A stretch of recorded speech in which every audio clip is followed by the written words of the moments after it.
नमस्कार, देश की खबरों में आपका स्वागत है। मैं हूं आपके साथ आकाश।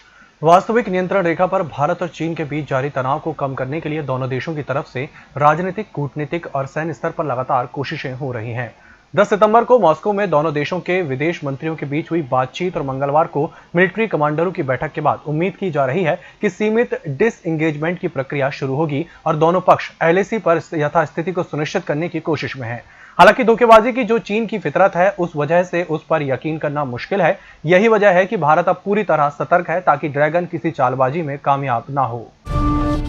इस साल होने वाली सिविल सेवा परीक्षा को स्थगित करने के लिए डाली गई एक याचिका पर सुप्रीम कोर्ट ने गुरुवार को सुनवाई की। अदालत ने इसे लेकर केंद्र और संघ लोक सेवा आयोग को नोटिस जारी किया है। मामले की सुनवाई की अगली तारीख 28 सितंबर तय की गई है। यूपीएससी ने सिविल सेवा प्रारंभिक परीक्षा 2020 के लिए एडमिट कार्ड पहले ही जारी कर दिए हैं। कोविड-19 के कारण यूपीएससी ने पहले जून में होने वाली सिविल सेवा प्रारंभिक परीक्षा का शेड्यूल भी बदला था। नए शेड्यूल के अनुसार यह परीक्षा 4 अक्टूबर 2020 को आयोजित की जाएगी।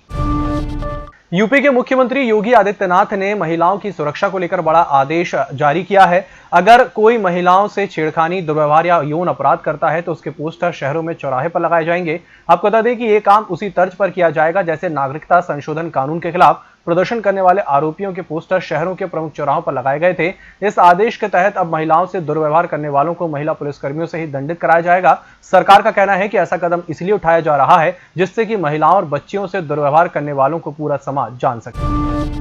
उत्तर पूर्वी दिल्ली हिंसा की साजिश रचने और दंगा भड़काने के आरोप में गिरफ्तार जेएनयू के पूर्व छात्र संघ नेता उमर खालिद को अदालत ने 22 अक्टूबर तक के लिए न्यायिक हिरासत में भेज दिया है।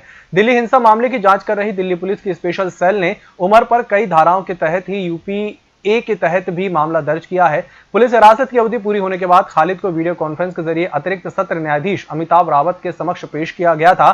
खालिद को 13 सितंबर को गिरफ्तार किया गया था। पुलिस ने उनकी हिरासत नहीं मांगी। बिहार के बाद अब राजस्थान के पुलिस प्रमुख भूपेंद्र सिंह ने बुधवार को स्वेच्छा से सेवानिवृत्ति के लिए आवेदन दिया है। इसकी पुष्टि राजस्थान के एक शीर्ष नौकरशाह ने की है। अधिकारी ने कहा कि पुलिस महानिदेशक भूपेंद्र सिंह ने स्वेच्छा से सेवानिवृत्ति के लिए आवेदन किया है। उनके स्थान पर डीजीपी अपराध एमएल लाठर की नियुक्ति हो सकती है। उन्होंने कहा कि भूपेंद्र सिंह राजस्थान उत्तर प्रदेश लोक सेवा आयोग के अध्यक्ष के रूप में दीपक उप्रेती की जगह ले सकते हैं या फिर उन्हें अजमेर में एमडीएस विश्वविद्यालय के नए कुलपति की जिम्मेदारी दे सकते हैं। उप्रेती की अगले हफ्ते सेवानिवृत्ति होनी है। आपको बता दें कि पिछले साल अगस्त में उन्हें जून 2021 तक का विस्तार दिया गया था। देश के संगठित और असंगठित दोनों प्रकार के श्रमिकों को सुविधाएं देने के लिए नए श्रम विधेयक को राज्यसभा से मंजूरी मिल गई। इस कानून में नौकरी पेशा लोगों को मुनाफा होगा। अब ग्रेजुटी लेने के लिए नौकरी पेशा लोगों को 5 साल तक इंतजार नहीं करना पड़ेगा। ग्रेजुटी 5 साल की जगह 1 साल में मिल सकती है। अभी ग्रेजुटी का लाभ पाने के लिए एक ही कंपनी में कम से कम 5 साल काम करना जरूरी है। नए प्रावधानों के अनुसार अब कॉन्ट्रैक्ट बेसिस पर काम करने वाले कर्मचारियों को उनके वेतन के साथ साथ ग्रेजुटी का फायदा भी मिल सकेगा, चाहे कॉन्ट्रैक्ट कितने भी दिन का हो। इसी के साथ बुलेटिन वक्त चला छोटे से ब्रेक का, जल्द हाजिर होंगे। होटल गौरीशी भोपाल शहर के बीचों बीच स्थित ठहरने की सर्व सुविधा युक्त जगह है। Room available in affordable prices और facilities free WiFi, AC, TV, parking, security, lift, full sanitised room, toiletry kit. Hotel Gaurishi, hall number 8, Chittor complex, MP Nagar, zone 1, Bhopal. Phone number 7898128620। Break के बाद एक बार फिर से आपका स्वागत है। अब बढ़ते हैं अगली खबर की ओर। कांग्रेस के पूर्व अध्यक्ष राहुल गांधी पर केंद्रीय मंत्री मुख्तार अब्बास नकवी ने निशाना साधा है। उन्होंने कांग्रेस नेता को लफाजी का लॉलीपॉप बताया है। उन्होंने कहा कि राहुल गांधी लफाजी का लॉलीपॉप हो गए हैं। लफाजी से ज्यादा इनके पास और कुछ रह नहीं गया है। रोज कहीं से उधार कविता लिखाकर ट्वीट कर देते हैं।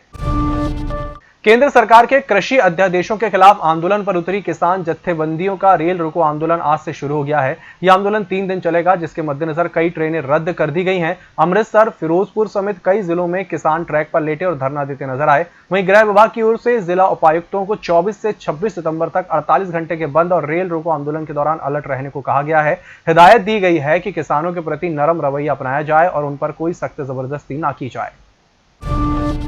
पंजाब के डेराबस्सी कस्बे में एक बड़ा हादसा हो गया। यहां वीरवार की सुबह निर्माणाधीन बहुमंजिला इमारत गिर गई। मलबे के नीचे दबने से 2 लोगों की मौत हो गई, जबकि बाकी लोगों को निकालने के प्रयास जारी हैं। डेराबस्सी मेन बाजार के नजदीक निर्माणाधीन 3 मंजिला इमारत ढही। इमारत के नीचे कई लोगों के दबे होने की आशंका जताई जा रही है। जब हादसा हुआ तब मजदूर काम कर रहे थे। इन्हीं मजदूरों के मलबे के नीचे दबे होने की बात कही जा रही है। पाली हिल्स वाले ऑफिस में तोड़फोड़ को लेकर एक्ट्रेस कंगना रनौत की तरफ से बॉम्बे हाईकोर्ट में लगाई गई अर्जी पर आज सुनवाई हुई। कोर्ट की प्रक्रिया जैसे ही शुरू हुई, शिवसेना सांसद संजय राउत और बीएमसी अधिकारी भाग्यवंत लाते ने एक एप्लीकेशन दायर कर अपना जवाब दाखिल करने के लिए और वक्त मांगा है। अदालत ने इस पर विचार करते हुए शुक्रवार तक अपना जवाब दाखिल करने को कहा है। कल ही इस मामले की अगली सुनवाई होगी। बुधवार को भारी बारिश की वजह से हाईकोर्ट बंद हो जाने के कारण सुनवाई गुरुवार के लिए टल गई थी। इस बुलेटिन में फिलहाल इतना ही। नमस्कार।